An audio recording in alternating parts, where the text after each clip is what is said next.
I have seen this man dragged through hell and back, in and out of courtrooms, indictments, impeachments, mugshots, and even an assassination attempt. And yet, he has never backed down.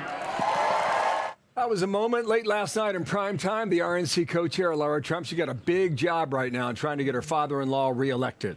Last night was not just a family affair. Several of Trump's former Republican rivals also on stage in a show of unity.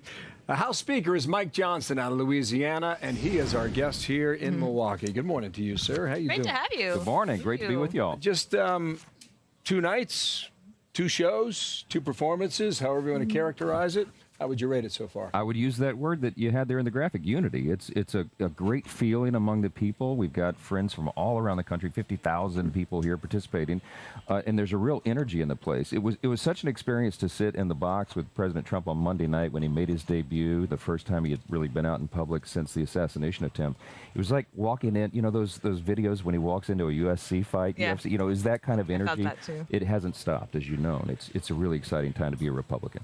I read this morning that Rich Hudson, who is the congressman from North Carolina heading up the efforts to reelect Republicans to the House, has sent a warning to Democrats that if you are in a Biden +3 district, meaning that's a district that Biden won just by 3 points, that the Republicans are coming after them. So are you, maybe you don't want to forecast a red wave, but are you guys feeling confident about taking the House back? We're feeling very confident. I'm sorry, keeping the House? Yes, we're very bullish about November. We believe that Donald Trump will be reelected president, that we will take back the Senate for the Republican Party, and I'm convinced that we will grow the House majority as well. We'll have a unified government. We'll be in charge of all 3 of those centers of power, and we'll have a moment to unify the country, and that's what President Trump is talking about. That's what all the folks here on the stage are emphasizing, and I think it's a really important thing for the country. Here's the House Majority Leader, Steve Scalise, on accountability, because what he was talking about there was trying to figure out the answers from what went down on Saturday night.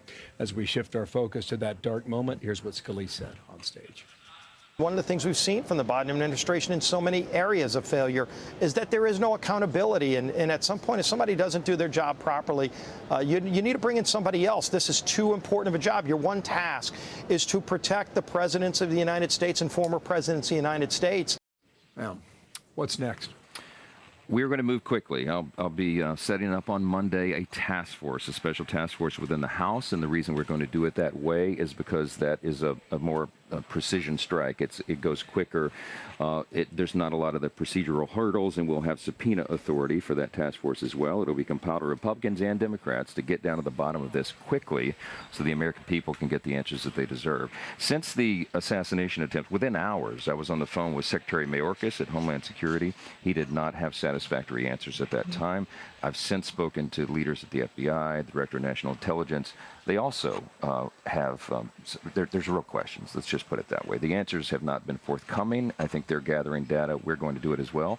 We have to have accountability for this. It was inexcusable. Obviously, there were security lapses. You don't have to be a special ops expert to understand that. And we're going to get down to the bottom of it quickly. Do you think the U.S. Secret Service director should resign? I'm going to call for her resignation as well. I think it's inexcusable, just beyond the classified parts, the things that we all understand. Her explanation to the media that there was a slant on the roof, so there was safety concerns. There was a slant for the shooter too. Come on, I mean, exactly. It doesn't wash. And I think she's shown what her priorities are. I don't know her personally, but we'll be asking lots of questions. Have you reached out to her to speak with her directly? I haven't. She's lower on the totem pole in the chain, so to speak, of the persons I've talked to. But obviously, the buck does stop at her desk on some of this. There is a public hearing scheduled for her to appear on Monday. Yes. As of now, is that going to happen? Well, we certainly hope so. I mean, it was the right step for our Oversight Committee and Homeland Security Committees to step forward and notice hearings, but we're hearing rumblings this morning that Mayorkas may not allow her to attend. But does the task force supersede the hearings? I've talked to both of those committee chairmen, Mark Green and Jamie Comer. I was speaking with him before I walked onto the set. We're all aligning this. I'm going to take it into the Speaker's office so that we can streamline this thing and move it quickly, but those guys will be intimately involved in it. When you say move it quickly, America says Congress? Yeah. Quickly? Well, look, there's Find that. there's a lot of procedural due process. There's a lot of steps that are taken in a full committee, an oversight committee hearing of an investigation of something like impeachment. I think this is a finite set of facts, a very important set of answers that we need to obtain, and we're going to do it quickly in the most efficient way possible. And there's plenty of evidence now with the cell phones. It's not like 1963 where it took 44 weeks to do an investigation as to what happened to Great John F. point. Quickly, sir, on tonight, J.D. Vance is going to introduce himself to America. What should America expect? Looking forward to that. JD is obviously one of the youngest persons who will ever be, I think, elected vice president. And he brings a lot to the table. He has great life experience, a great story, comes from humble beginnings, military background. He's a thoughtful guy. He's a really intelligent guy, Yale-educated lawyer. He brings a lot to the table and a lot to the ticket. And I think many people will be introduced to him for the first time in that speech. It's a big one for him, a big one for the country. But I think he's going to deliver. And if they win, he'll be able to help on the legislative front for President Trump and working with the team. Thank you so much. Thank you all. Great to be with you. See you, Mr. Little breaking Speaker. news here. Yes, From indeed. the Good We evening. appreciate it.